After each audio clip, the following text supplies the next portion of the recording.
Sir first of all చాలా బాధ అనిపిస్తుంది సార్.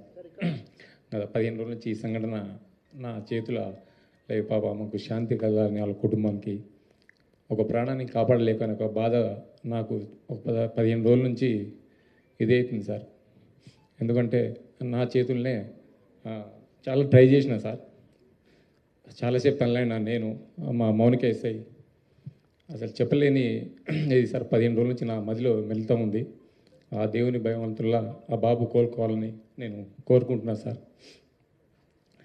ఆ రోజు జరిగిన సంఘటన సార్, మేనేజ్మెంట్కు నేను బ్యాక్ సైడ్ నేను రాసి మేనేజ్మెంట్కి ఇంటిమేషన్ ఇచ్చిన సార్. నాకు పై వాళ్ళ అల్లు అర్జున్ టీం నుంచి మనకు ఎలాంటి ఇంటిమేషన్ లేదు సార్. మా ఓన్లీ మేనేజ్మెంట్ నుంచి విజిట్ అనేది ఉంది సార్. ఆ విజిట్కి నేను మా సీనియర్ ఆఫీసర్తో మాట్లాడి నేను చూసి ఆ 2 థియేటర్లు ఒకటే ప్లేస్లో ఉండడం సార్. ఆ ప్లేస్లో ఉండడం 2 థియేటర్లకు ఒకటే ఎంట్రీ ఒకటే ఎగ్జిట్ సార్.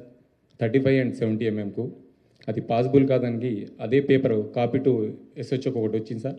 దాని బ్యాక్ సైడ్ నేనే నా స్వయాన రైట్ ముందు రాసి మేనేజ్మెంట్కి వెళ్ళినా సార్. వాళ్ళ అల్లు అర్జున్ టీంకు కాంటాక్ట్ మాకు లేదు సార్. సో మేనేజ్మెంట్ వాళ్ళకి ఇంటిమేషన్ చేయాలి సార్ ఇది. సో ఇంకోటి సార్, బిఫోర్ 2 hours నుంచి నేను స్ట్రగుల్ చేస్తున్నా. మీడియా మిత్రులు అందరూ ఉన్నారు, చాలామంది, ఒక దాదాపు 100 మంది ప్రెస్సులు ఉన్నారు. 2 hours నుంచి మేము, మా SI Mounika lady officer, so ఎంతోగానో ట్రై చేస్తున్నాం క్రౌడ్ ఫుల్ కంట్రోల్ చేయడానికి. సో మేనేజ్మెంట్ మా ఎదురుగానే ఆ గ్రిల్ గిట్స్ ఇరగడము, నేను పడిపోవడం, దేవుని వల్ల అది భగవంతుని ఈ రోజులు ఉన్నామంటే అది ఎవరున్నాం. కానీ ఫస్ట్ ఆఫ్ ఆల్ నేనే పోతాను అనుకున్నా సార్. ఆ సిచ్యుయేషన్